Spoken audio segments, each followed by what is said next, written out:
नमो लोये सौहरिहन्ताणं नमो लोये सौहृदानं नमो लोये सौभागिर्यानं नमो लोये सौज्यायानं नमो लोये सौत्रिकावती सावनम् ओंकारमिन्दु संयुक्त नित्यं ध्यायन्ति योगिनः कामदमोक्षदं चैवोंकाराय नमो नमः मङ्गलं भगवान् विष्णु मङ्गलं गौतमोऽग्नि मङ्गलं कुञ्कुण्डारि विजेन्द्रमोसुमङ्गलं नमः समरिसाराय स्वानुभूत्या तथा स्थिति स्वभावाय भवाय सर्वः विभाव निदाताय। અધ્યાત્મ પ્રેમી પંડિત શ્રી દોલતરામજી કૃત છ ઢાળા અને પૂજ્ય ગુરુદેવ કાંજી સ્વામીના છ ઢાળા ઉપરના પ્રવચનો એ સહિત આપણે છ ઢાળાનો સ્વાધ્યાય કરી રહ્યા છીએ. છ ઢાળાના સ્વાધ્યાયમાં ત્રીજી ઢાળનો સ્વાધ્યાય આપણે પૂરો કરવા આવ્યા છીએ. ત્રીજી ઢાળની છેલ્લી ગાથા એટલે 17મી ગાથા ઉપર પૂજ્ય ગુરુદેવ કાંજી સ્વામીએ ઘણો વિસ્તાર કર્યો છે. એના મહદ અંશો આપણે પૂરા કર્યા છે અને શેષ ભાગ આજે લઈએ છીએ. તે પછીથી મૂળ ગ્રંથમાં ત્રીજી ઢાળનો સારાંશ આપવામાં આવ્યો છે, તો એ આપણે લઈશું.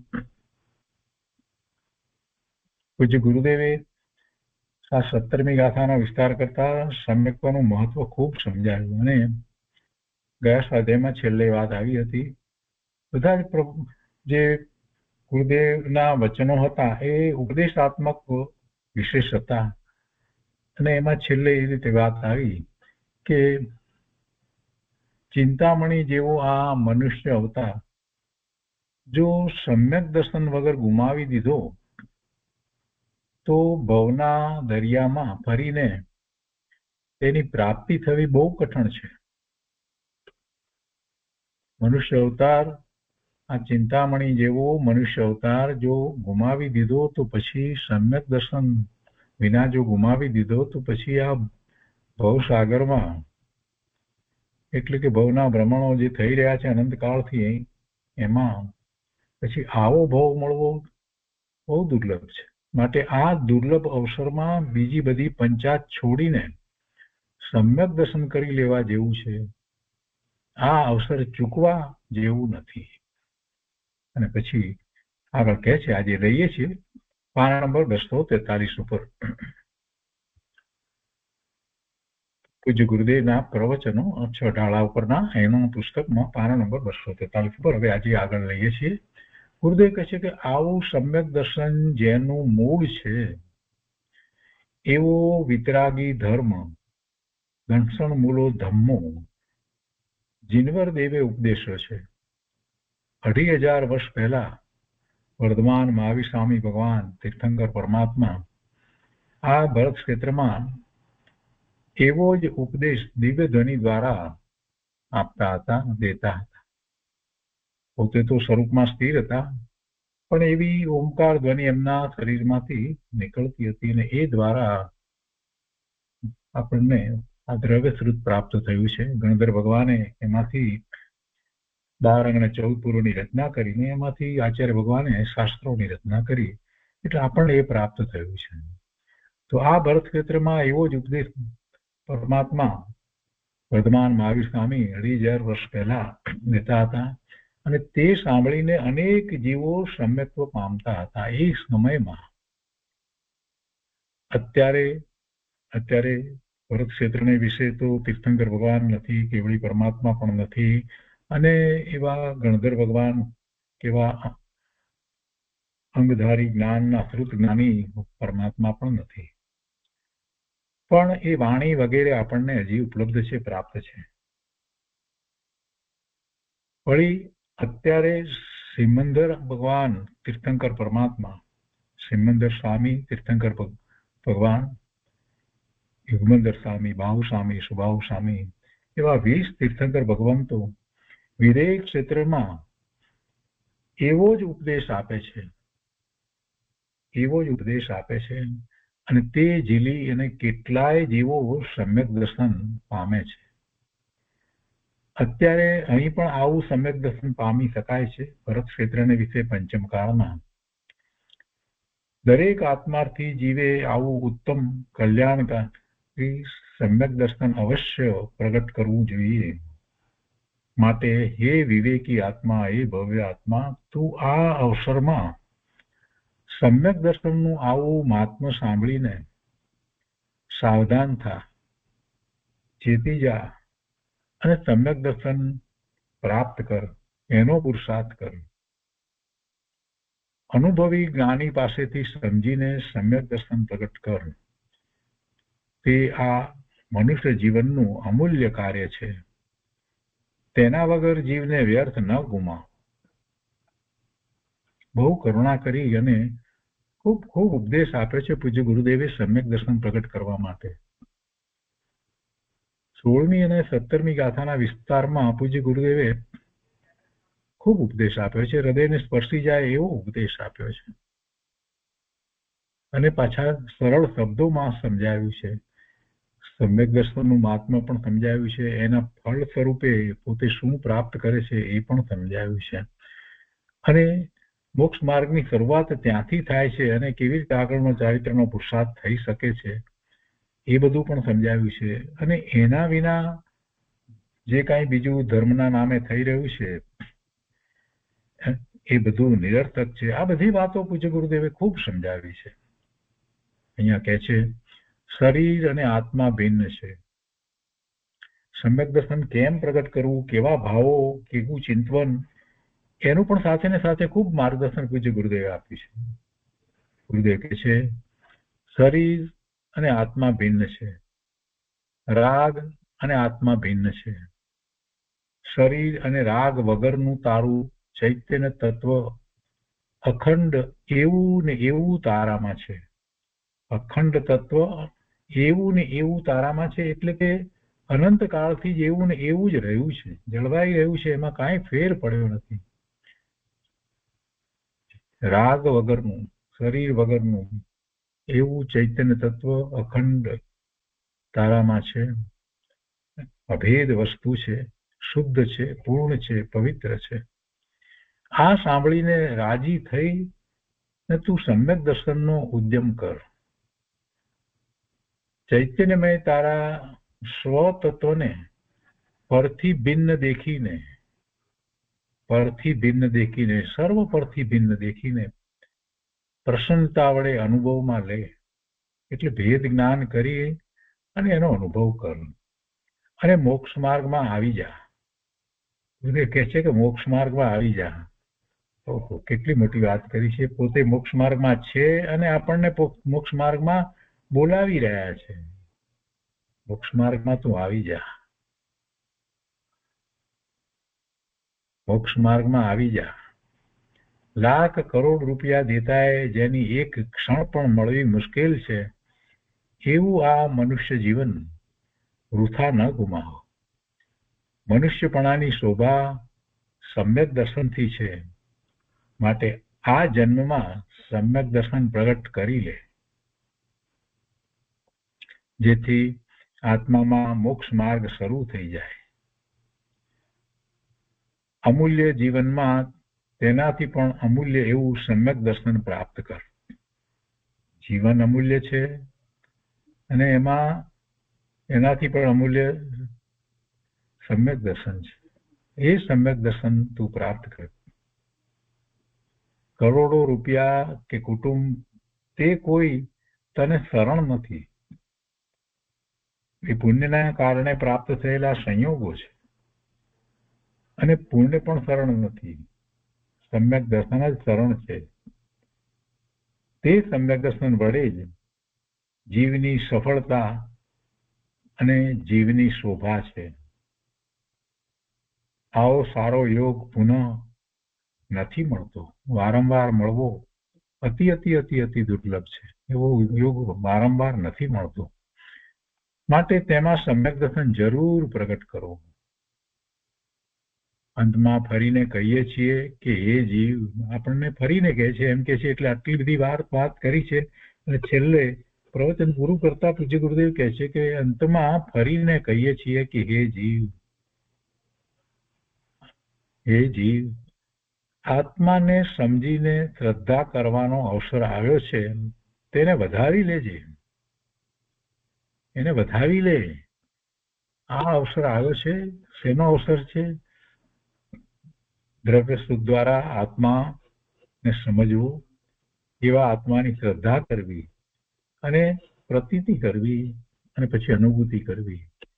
કે છે કે આત્માને સમજી અને શ્રદ્ધા કરવાનો અવસર આવ્યો છે, તો આ અવસરને વધાવી લેજે, સ્વીકારી લેજે. ભાઈ, આત્માનું સ્વરૂપ સમજીને હિત કરવા જેટલો ઉઘાડ તને થયો છે. ગુરુદેવ શું કહે છે આપણને? કે આત્માનું સ્વરૂપ સમજીને હિત કરવા જેટલો ઉઘાડ તને થયો છે, તો તે ઉઘાડને પરમા એટલે સંસારના કાર્યોમાં વ્યર્થ ન ગુમાવો. એટલો તને જ્ઞાન ઉઘાડ છે.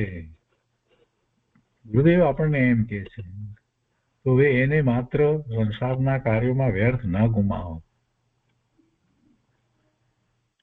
તેને આત્મામાં લગાવો.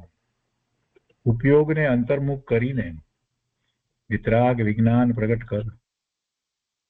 તારી બુદ્ધિને આત્મામાં જોડીને સમ્યક દર્શન પ્રગટ કર. તું પોતે શુદ્ધ ચૈતન્ય મૂર્તિ છો. બીજું તને શું કહીએ? ચેત ચેત ચેત. જય હો સમ્યક દર્શન ધર્મનો, જય હો. બહુ સરસ વાત છે, હૃદયને સ્પર્શી જાય એવી વાત છે.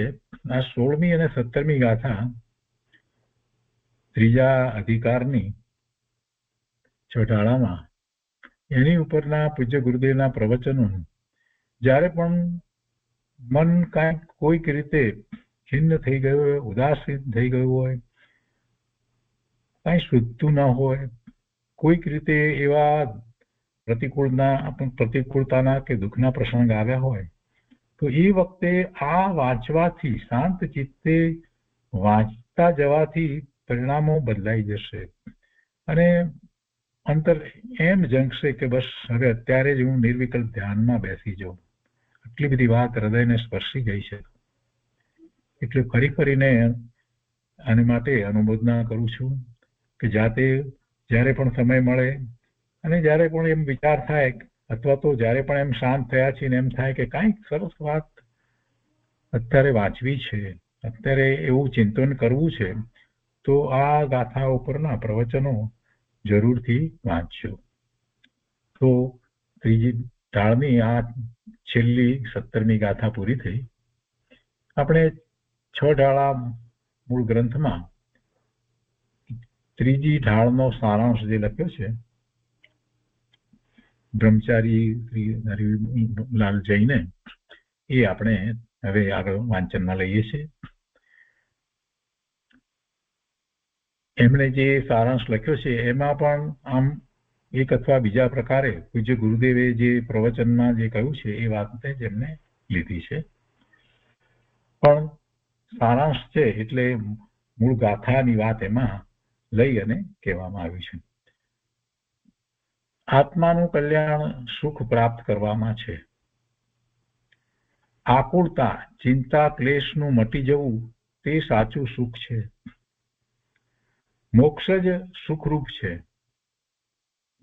એટલા માટે દરેક આત્મહિતેચ્છુએ, જે આત્માનું હિત ઈચ્છે છે, એમણે મોક્ષ માર્ગમાં પ્રવૃત્તિ કરવી જોઈએ. આ ત્રીજી ઢાળનો સારાંશ છે, 17 ગાથાઓનો સારાંશ છે. નિશ્ચય, સમ્યક દર્શન, સમ્યક જ્ઞાન, સમ્યક ચારિત્ર, એ ત્રણેયની એકતા મોક્ષ માર્ગ કહેવાય છે. તેનું કથન 2 પ્રકારે છે.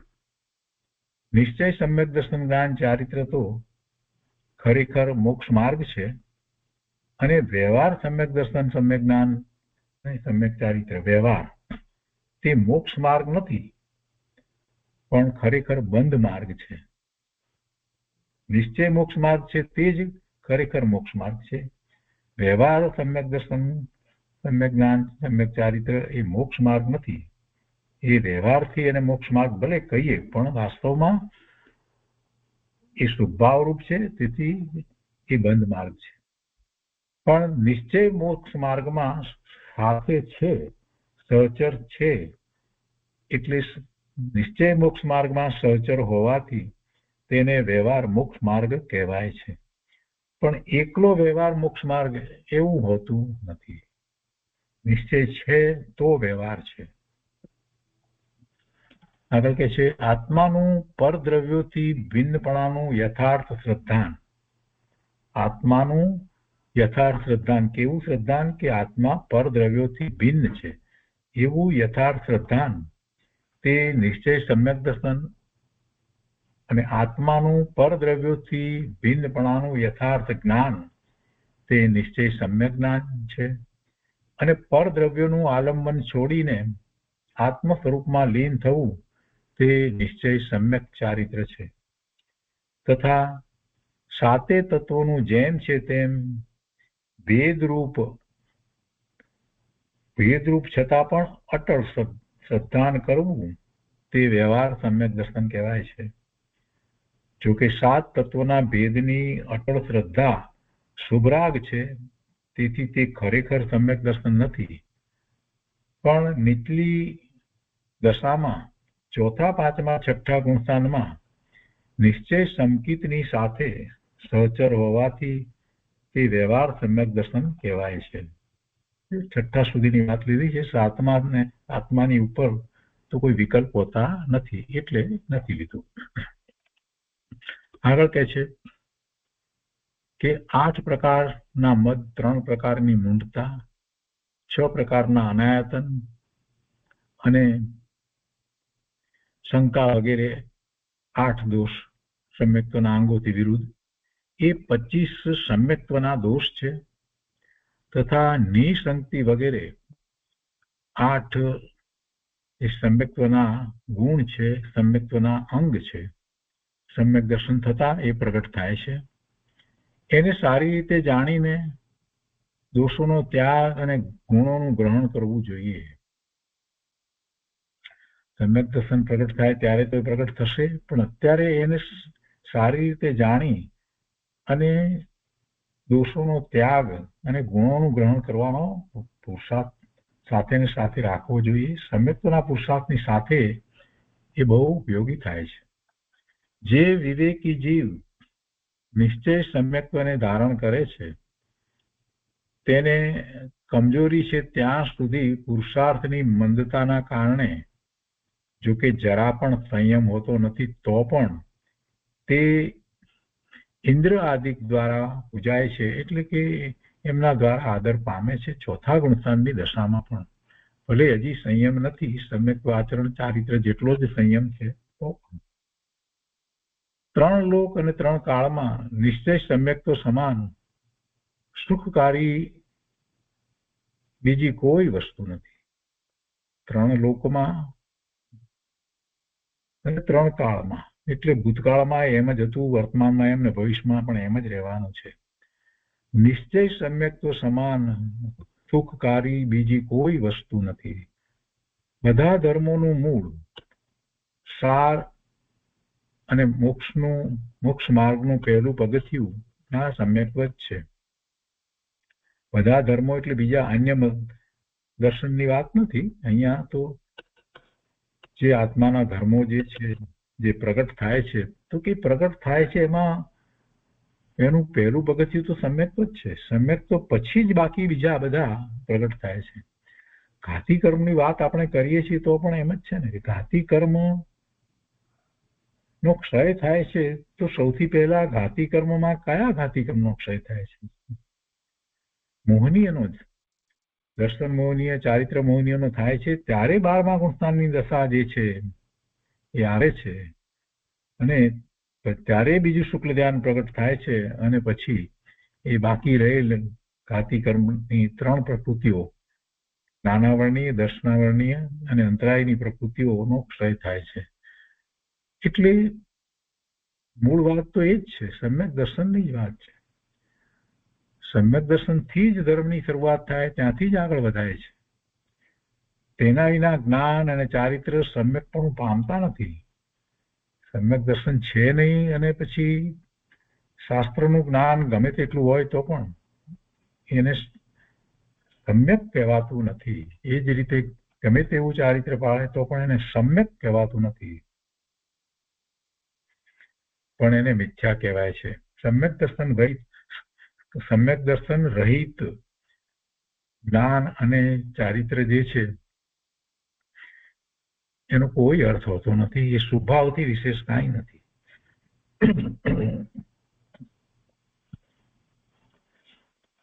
આયુષ્યનો બંધ થયા પહેલા સમ્યક્ત્વ ધારણ કરનાર જીવ મરણ પામ્યા પછી, આયુષ્યનો બંધ થયા પહેલા જેને સમ્યક દર્શન થયું છે એવો જીવ, એ સમ્યક દર્શન ધારણ કર્યું છે એવું સમ્યક દ્રષ્ટિ જીવ હવે બીજા ભાવમાં જાય છે, તો એ ક્યાં જાય ને ક્યાં ન જાય એની વાત આપણે ગાથામાં શીખ્યા છીએ. તો એ વાત કરી છે. સમ્યક દર્શન થયું છે આયુષનો બંધ થયા પહેલા થયું છે, એટલે કે હવે આવતા ભાવનું આયુષ હજી બંધાયું નથી, એ પહેલા સમ્યક દર્શન થઈ ગયું છે. એવા સંકિતિને ભવિષ્યમાં જ્યારે પણ એ આવતા ભાવનું આયુષ બંધાય છે અને પછી એ અહીંથી દેહ છોડીને જાય છે, તો એની વાત કરતા કહે છે કે એવો સમ્યક્ત્વ ધારણ કરનાર જીવ મરણ પામ્યા પછી બીજા ભાવમાં નારકી, જ્યોતિષી, વ્યંતર, ભવનવાસી, નપુસક, સ્ત્રી, સ્થાવર, વિકલત્રય, પશુ, હીન અંગ, નીચ કુળવાળો, અલ્પાયુ અને દરિદ્રી થતો નથી. આ સમ્યક દર્શનનો પ્રતાપ. એટલું જ નહીં, પણ પૂર્વે એવું આયુષ બંધાઈ ગયું હોય, ત્યારે નરકનું આયુષ બંધાઈ ગયું હોય તો પણ, નરકનું આયુષ બંધાઈ ગયું હોય તો પણ ભલે એ ગતિમાં જાય, પણ ત્યાં એનું આયુષ જે છે એ પણ ઓછું થઈ જાય છે. ગમે તેટલું બંધાયું હોય તો પહેલી નરકે આવી જાય છે, અને ત્યાં એને શાંતિ હોય છે. નરકની અંદર બહારના દુઃખના સંયોગો છે એમાં પણ એને શાંતિ એની જળવાઈ રહે છે, અને સમયે સમયે નિજરા કરે છે. કેવો સમ્યક્ત્વનો આમ જોઈએ તો પ્રતાપ છે, એ સમ્યક દર્શનનો પ્રતાપ છે. અહીંયા કહે છે કે મનુષ્ય અને તિર્યંચ સમ્યક દ્રષ્ટિ મરી અને વૈમાનિક દેવ થાય છે, અને દેવ અને નારકી સમ્યક દ્રષ્ટિ મરી અને કર્મ ભૂમિમાં ઉત્તમ ક્ષેત્રે મનુષ્ય થાય છે. વળી આગળ કહે છે કે જો સમ્યક દર્શન થયા પહેલા દેવ, મનુષ્ય, તિર્યન કે નરકનું આયુષ બંધાઈ ગયું હોય, તો તે મરીને વૈમાનિક દેવ, ભોગ ભૂમિમાં મનુષ્ય, ભોગ ભૂમિનો તિર્યંચ કે પહેલી નરકનો નારકી થાય છે. આથી અધિક નીચેના સ્થાનમાં જન્મતા નથી, એટલે વધારે એની એવી હીણી દશા થતી નથી. સમ્યક દર્શન થતા પહેલા એને આયુષ બંધાઈ ગયું હોય તો એની વાત આપણે સારી રીતે સમજ્યા છીએ કે એ મનુષ્ય કે તિર્યંચ હોય અને એને સમ્યક દર્શન ન થયું હોય એ પહેલા એનું આયુષ બીજા ભાવમાં મનુષ્ય કે તિર્યંચનું જો બંધાયું હોય, તો સમ્યક દર્શન થયા પછીથી એ ભોગ ભૂમિમાં તિર્યંચ કે મનુષ્ય થાય છે. એવી જ રીતે એનું જે આયુષ બંધાયું છે મનુષ્ય કે તિર્યંચ જે છે એને પેલા નરક ગતિનું જો આયુષ બંધાઈ ગયું હોય તો પણ એ ભલે ને 7મી નરકનું આયુષ બંધાયું હોય તો પણ પહેલી નરકે જ આવી જાય છે. સમ્યક દર્શન થાય છે. તો આ બધી વાત આપણે સારી રીતે શીખ્યા છીએ. અહીંયા આગળ કહે છે કે જો સમ્યક દર્શન થયા પહેલા પેલું દેવ લીધું, બીજું મનુષ્ય, ત્રીજું ત્રિજન અને ચોથું નરકનું આયુષ બંધાઈ ગયું હોય તો તે મરી અને વૈમાનિક દેવનું આયુષ બંધાયું હોય તો પછીથી સમ્યક દર્શન થયું હોય તો પણ એ વૈમાનિક દેવ થાય છે. દેવ તો થવાનો જ છે. પછી અને મનુષ્યનું આયુષ બંધાયું હોય તો એ ભોગ ભૂમિમાં મનુષ્ય થાય. તિર્યંચનું આયુષ હોય તો પણ ભોગ ભૂમિનો તિર્યંચ થાય, અને જો નરકનું આયુષ બંધાયું હોય તો પહેલી નરકનો નારકી થાય છે. આથી અધિક નીચેના સ્થાનમાં જન્મતા નથી. આ પ્રમાણે નિશ્ચય સમ્યક દર્શનનો મહિમા અપાર છે. આગળ કહે છે કે માટે દરેક આત્મ હિતેચ્છુએ સત્શાસ્ત્રનો સ્વાધ્યાય તત્વચર્ચા, સત્સમાગમ તથા યથાર્થ તત્વ વિચાર વડે નિશ્ચય સમ્યક દર્શન પ્રાપ્ત કરવું જોઈએ. કેમ કે જો આ મનુષ્ય પર્યાયમાં નિશ્ચય સંકિત ન પામ્યો તો પછી ફરીને મનુષ્ય પર્યાય પ્રાપ્તિ વગેરેનો સુયોગ મળવો કઠણ છે, અઘરો છે, દુર્લભ છે. તો આ રીતે ત્રીજી ઢાળનો સારાંશ અહીંયા આપ્યો. હવે એ પછીથી અહીંયા ત્રીજી ઢાળનો ભેદ સંગ્રહ તરીકે કેટલીક વાત લીધી છે. એમ કે અચેતન દ્રવ્યો તો કયા, તો એમ કે પૂતગળ, ધર્માસ્તિક, અધર્માસ્તિક, કાંઈ આકાશ કાળ, એ 5 છે. અંતરંગ પરિગ્રહ કયા, તો એ 4 કસાય, 9 કસાય, અને એક મિથ્યાત્વ, એ પ્રમાણે 14 છે. આ બધું આપણે ઘણું ખરું જાણીએ છીએ, પણ અહીંયા ઉપયોગી થાય એ અપેક્ષાથી એ વાંચવા માટે ખાસ અનુમોદના છે. અને એવી જ રીતે ત્રીજી ઢાળનો લક્ષણ સંગ્રહ તરીકે જે શબ્દો આપ્યા છે એ શબ્દો જેમ કે અનાયતન એટલે સમ્યક્તનો નાશ કરનાર, કુદેવ આદિની પ્રશંસા કરવી, તે અનુકંપા એટલે પ્રાણી માત્ર ઉપર દયાનો ભાવ, આ વગેરે જે કંઈ સામાન્ય અર્થ વગેરે આપ્યા છે એ બધું પણ સાથે વાંચવા માટે અનુમોદના છે. અને સાથે સાથે અધ્યાત્મ અપેક્ષાએ આપણે જે વાત જાણીએ છીએ શાસ્ત્ર દ્વારા, જે કંઈ વધારે વાત જાણીએ છીએ, તો એને પણ ત્યાં સાથે લાગુ પાડી અને વિચાર કરવો કે નિશ્ચયથી તો આમ છે, આ વ્યવહારથી આમ છે. આ બધું આપણે જાતે કરવા જેવું છે. એટલે આપણે એને સ્વાધ્યાયમાં નથી લેતા, પરંતુ બધાને એ જાતે વાંચી લેવા માટે અને એવું ચિંતન વગેરે કરવા માટે ખાસ અનુમોદના છે. તે પછીથી અંતર પ્રદર્શન કરીને જે વાત લીધી છે કે અનાયતનમાં તો કુદેવ વગેરેની પ્રશંસા કરવામાં આવે છે, પણ મૂઢતામાં તો તેમની સેવા, પૂજા અને વિનય કરવામાં આવે છે. માતાના વંશને જાતિ કહેવામાં આવે છે અને પિતાના વંશને કુળ કહેવાય છે. આ બધી વસ્તુ કેટલીક મોક્ષમાર્ગ પ્રકાશકમાંથી, બીજી બધી જગ્યાએથી લીધેલી, એ બધી આપી છે. અને પછી ત્યાર પછીથી ત્રીજી ઢાળની પ્રશ્નાવલી એમણે આપી છે. અને એ રીતે આ પૂરું થાય છે. પછી ચોથી ઢાળ શરૂ થાય છે. તો એ બધું જાતે વાંચી લેવા માટે ખાસ અનુમોદના છે. એવી જ રીતે પૂજ્ય ગુરુદેવના 6 ઢાળા ઉપરના પ્રવચનોના પુસ્તકની અંદર પણ આ ત્રીજી ઢાળની બધી ગાથાઓ પરના પ્રવચનો પછીથી વિતરાગ વિજ્ઞાન પ્રશ્નોત્તરી આપી છે ત્રીજી ઢાળની. એમાં પ્રશ્ન દાખલા તરીકે કે બીજી ઢાળના અંતમાં શું ભલામણ કરી છે, ઉત્તર આપ્યો છે કે એ જીવ હવે તું આત્મહિતના પંથમાં લાગ. એ રીતે અહીંયા પ્રશ્ન આપવામાં આવે છે. 354 પ્રશ્ન અને ઉત્તર આપવામાં આવ્યા છે. ટૂંકી ભાષા અને સરળ શૈલીના આ પ્રશ્નો ઉત્તર બધાને ગમે એવા છે, ઉપયોગી થાય એવા છે. તો અહીંયા અને આ પ્રશ્નનો જે ક્રમ છે ને, એ અગાઉ પણ જે પ્રશ્નો હતા તો એના અનુસંધાનમાં છે. એટલે અહીંયા 441 થી શરૂ કરી અને એ રીતે લેવામાં આવે છે. તો એ પણ જાતે વાંચવા માટે અનુમોદના છે. વીકેન્ડની અંદર 2 દિવસમાં એ 2 કાર્યો કરવા જેવા છે. 6 ઢાળામાંથી અને અહીંયા પૂજ્ય ગુરુદેવના પ્રવચનના પુસ્તકમાંથી આ બધું જાતે વાંચવા માટે અનુમોદના છે. આખો સ્વાધ્યાય થઈ જશે, 1 કલાકના 2 સ્વાધ્યાય થઈ જશે.